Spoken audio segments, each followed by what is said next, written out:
میرے نبی کی ہر ادا کو میرے اللہ نے محفوظ فرما دیا، قیامت تک کے انسانوں کے لیے محفوظ فرما دیا، تاکہ آج کا دور ہو یا اس سے آگے کا دور ہو، میرے نبی کیسے تھے کتاب سامنے دکھا، اور اللہ ایسے لوگ پیدا کرتا رہے گا جو نبی کا چلتا پھرتا نمونہ بھی ہوں گے، جن کی زندگیوں میں جھلک ہوگی میرے نبی کی مستورات کی، بیگمات کی جھلک ہوگی ان کی عورتوں میں، اور میرے نبی کی زندگی کی جھلک ہوگی اپنی زندگیوں میں۔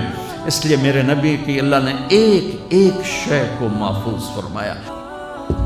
کتنی چھوٹی بات ہے، میرے نبی جب غمگین ہوتے تھے تو آپ کی کیا کیفیت ہوتی تھی، جب خوش ہوتے تھے تو کیا ہوتی تھی، جب ناراض ہوتے تھے تو کیا ہوتی تھی۔ اس کا تعلق جنت دوزخ سے نہیں ہے، اگر مجھے نہیں پتا تو اس کا مجھے فرائض پتہ ہونے چاہیے، اور حرام کیا ہے حلال کیا ہے پتہ ہونا چاہیے، تو میرے لیے جنت کا راستہ ہے۔ لیکن میرے نبی سے میرے رب نے پیار کیا، حبیب بنایا، ان کی ہر ادا محفوظ کر دی۔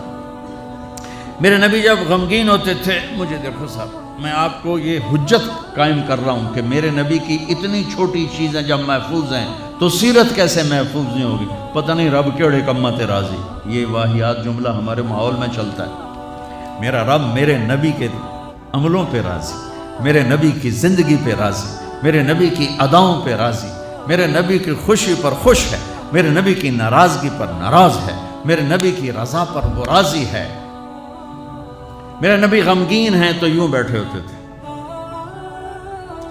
یہ ٹپیکل علامت تھی کہ آپ غمگین بیٹھے ہیں، یہ ہاتھ یہاں، اور داڑھی کبھی پکڑ لیتے تھے ایسے، یہ اس بات کی نشانی ہوتی ہے آپ غمگین بیٹھے۔ جب آپ غصے میں ہوتے تھے تو آپ ہماری طرح تو اظہار تو کرتے نہیں تھے، پی جاتے تھے، جب پیتے تھے تو ریئیکشن باڈی کا جو ہوتا تھا، یہاں ایک وین تھی جو ایسے ایسے ایسے ایسے ایسے ایسے ابھر آتی تھی، یہاں بال نہیں تھے، یہاں وین تھی جو ابھر آتی تھی، پھر وہ ایسے ایسے کرتے تھے، ایسے ایسے ایسے، تو یہ اس بات کی نشانی ہوتی تھی کہ آپ ناراض بیٹھے ہیں۔ کسی سے اظہار ناراضگی کرنا ہے، ذات کے لیے نہیں، زندگی بھر آپ اپنے لیے کسی سے ناراض نہیں ہوئے، زندگی بھر اپنے لیے کسی کو سزا نہیں دی، زندگی بھر لا یغضب لنفسہ ومن انتصر لہا۔ آپ کی سیرت کے دو الفاظ بتا رہا ہوں، کبھی آپ اپنی وجہ سے غصے نہیں ہوئے اور اپنی وجہ سے کسی کو سزا نہیں دی۔ آپ حضرت انس سے ناراض ہیں، وہ ادھر سے آ رہے ہیں، آپ کی جب نظر پڑتی تو آپ یوں ہو جاتے ہیں، بس ہم تو بے عزت کر کے کیا کر دیتے۔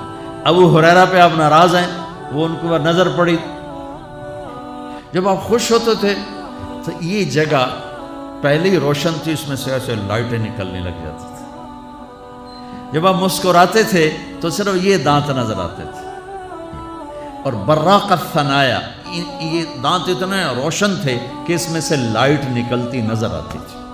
کبھی کبھی زور سے بھی ہنسے ہیں تو آخری داڑیں بھی نظر آتی تھی، آخری داڑیں بھی نظر آتی تھی۔ جب کسی کو دور بیٹھے کو بلانا ہوتا تھا تو یوں نہیں کرتے تھے، یوں کرتے تھے، انگلی نہیں کرتے تھے، ایسے پورے ہاتھ کا اشارہ کرتے تھے۔ مجلس کتنی ہی لمبی ہو جاتی، پاؤں نہیں پھیلاتے تھے، چوکڑی مار کے بیٹھتے تھے، چاہے آدھے گھنٹے کی ہو اور چاہے 2 گھنٹے کی ہو، گھنٹے کی ہو، آپ اس طرح، اور سب کو اس طرح توجہ دیتے تھے، ہر کہتا تھا با مینوں ہی ویکھی جاندے، بس مینوں ہی پروٹوکول مل رہے۔ یہ نبی کی طاقت تھی، ہم تو یہ نہیں کر سکتے ہیں۔ کوئی آپ کو دائیں بائیں سے مخاطب کرتا تھا، یا رسول اللہ، تو آپ ایسے نہیں دیکھتے تھے۔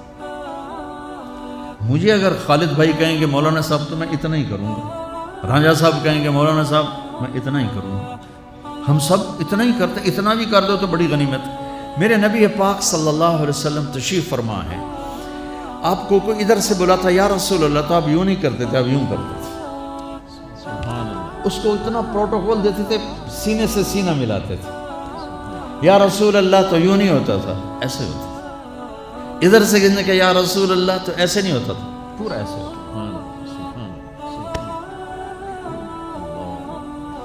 یہ نہیں کہ آپ لوگوں سے تھکتے ہی نہیں تھے، ایک دفعہ بھاگ کے اندر آئے، بھاگ کے، تو حضرت عائشہ نے پوچھا یا رسول اللہ خیریت تو ہے؟ لوگوں نے تھکا دیا ہے اس لیے بھاگ کے اندر آ گیا۔ تو میں قربان جاؤں، کیا چیز ہے جس پر میرے نبی نے روشنی ڈالی؟ میں 100 آدمیوں سے مل کر 101 سے ویسا نہیں مل پایا تو وہی کہے گا بڑا متکبر ہے، صرف وزیران کو ملتا ہے اور عام بندے نہیں ملتا. تو پھر مجھے یہ حدیث یاد آتی ہے کہ میرے نبی بھی تھک کے بھاگ کے گھر گھس گئے کہ لوگوں نے تھکا دیا ہے، اس لیے میں اندر آ گیا. اتنی معمولی باتیں بھی میرے رب نے محفوظ رکھی. آپ کو اجوا کھجور پسند تھی اور برنی پسند تھی، اتنی چھوٹی بات بھی میرے نبی کی میرے اللہ نے مجھ تک پہنچائی ہوئی ہے. آپ دودھ میں تھوڑا پانی ملا کے پیتے تھے، یہ بات بھی میرے اللہ نے ہم تک پہنچائی ہوئی ہے.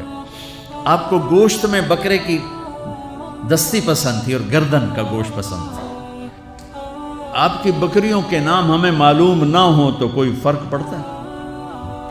عجوہ، سکیہ، برکہ، زمزم، ورثہ، اطلال، اطراف، غیسا، کمرا، یہ میرے حبیب کی 9 بکریاں تھیں، میں نے آپ کو ان کے نام بتائے.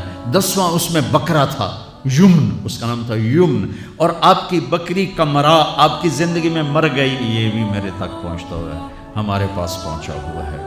میں اپنے رب پہ قربان جاؤں جس نے اپنے حبیب کی ایک ایک شے ہم تک 2 گدھے عفیر یافور، 2 خچر دلدل فضہ، 4 اونٹنیاں عزبا، جدعا، شہبا، قصوہ.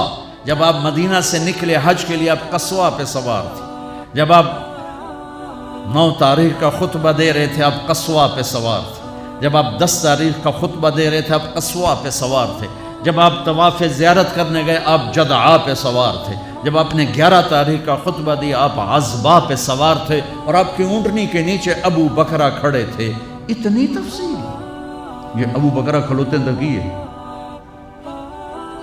ایک جو چیز میرے نبی کے ساتھ ریلیٹ ہو گئی اللہ نے پکڑ کے باندھ اور اسے ایسے محفوظ کر دیا کہ قیامت تک جیسے قرآن کو کوئی نہیں ہلا سکتا میرے نبی کی سیرت کو کوئی ہلا نہیں سکتا. 2 اونٹ تھے، عسکر اور ثعلب، اور آپ نے اچھی سواریوں پہ بھی سفر کیے. آپ کے گھوڑے کا نام تھا ورد. اب یہاں پھولوں کا یہ پھول پڑے دیکھو، اس میں گلاب سب حالانکہ ہے سارے مصنوعی ہیں، اس میں گلاب نمایاں نظر آ رہا ہے. گلاب کا پھول اللہ نے ایک اس کو حیثیت دی ہے. آپ کے گھوڑے کا نام ورد تھا کہ وہ گھوڑوں میں نمایاں نظر آتا تھا. ایک گھوڑے کا نام یعصوب تھا. یعصوب ملکہ شہد کو کہتے ہیں، شہد کی مکھی کی جو ملکہ ہوتی ہے اس کو یعصوب کہتے ہیں. وہ ایسے نمایاں نظر آتی، وہ گھوڑا نمایاں نظر آتا. ایک گھوڑے کا نام تھا ثقب. ثقب کہتے ہیں بہنے کو. تو وہ اس طرح چلتا تھا جیسے پانی چل رہا ہو. سبحہ کہتے ہیں اڑنے کو. کل فی فلک یسبحون، اڑنے کا. وہ اتنی تیز بھاگتا تھا جیسے اڑ رہا ہو. ثقب، سبحہ، لزاز، تراز، لحیف، سجل، یعصوب، یعبوب، ورد. عالیشان گھوڑوں پہ سوار ہوئے، اونٹوں پہ سوار ہوئے، اونٹنیوں پہ سوار ہوئے، خچر پہ سوار ہوئے، گدھے پہ سوار ہوئے. سزوکی سے لے کر اور مرسڈیز تک سب کے لیے راستہ نکالتے. اچھے کپڑے پہنے، درمیانے کپڑے پہنے، پیوند لگے کپڑے پہنے. ایک اونٹ آج کل کو 3-1 لاکھ کا آتا ہے. سعد بن عبادہ آئے، یا رسول اللہ یہ جوڑا آپ کو پیش کرنا ہے. جوڑا ریشمی نہیں تھا، پتہ نہیں کس وجہ سے اتنی قیمت تھی، وضاحت نہیں ملی. آپ نے فرمایا کتنے میں لیا ہے؟ کہا جی 27 اونٹ دے کے خریدا. 81 لاکھ کا جوڑا. آپ کہتے دفع ہو جا، اتنا زیادہ اسراف، اتنی زیادہ فضول خرچ نہیں. آپ کو پتا تھا میری امت میں بادشاہ بھی آئے ہیں، ان کو میں نے گنجائش دی. یہ سنت نہیں ہے، یہ گنجائش ہے. گنجائش آپ نے پہنا اور ان کو خوش کیا پھر اتار کے آگے دے دی. سعد بن عبادہ ہے، یا رسول اللہ آپ کو مغز کھلانا ہے. آپ نے کہا لیا. اگلے دن دیگڑ چڑھے ہو بندیاں نے سر. اور یہ کیا کیا؟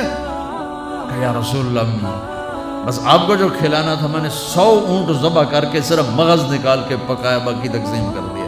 تو آپ کہتے تو نے بڑی فضول خرچی کی، تو نے تو بہت زیادہ اسراف کیا ہے. تو آپ خوش ہوئے، آؤ بھائی ساتھ کی ضیافت کھاؤ. 100 اونٹوں کا صرف مغز پکا کے کھلایا. اتنی زندگی کا کوئی روپ ایسا نہیں جہاں میرے نبی کی روشنی نہ پڑ رہی. میرے نبی کا نور نہ پڑ رہا ہو. آپ لینے والے بنو، آپ پڑھنے والے بنو. زندگی کے ہر روپ کو حسین بنانا ہے. وہ جو آیت پڑھی تھی جاوید صاحب نے، لَقَدْ كَانَ لَكُمْ فِي رَسُولِ اللَّهِ أُسْوَةٌ حَسَنَةٌ.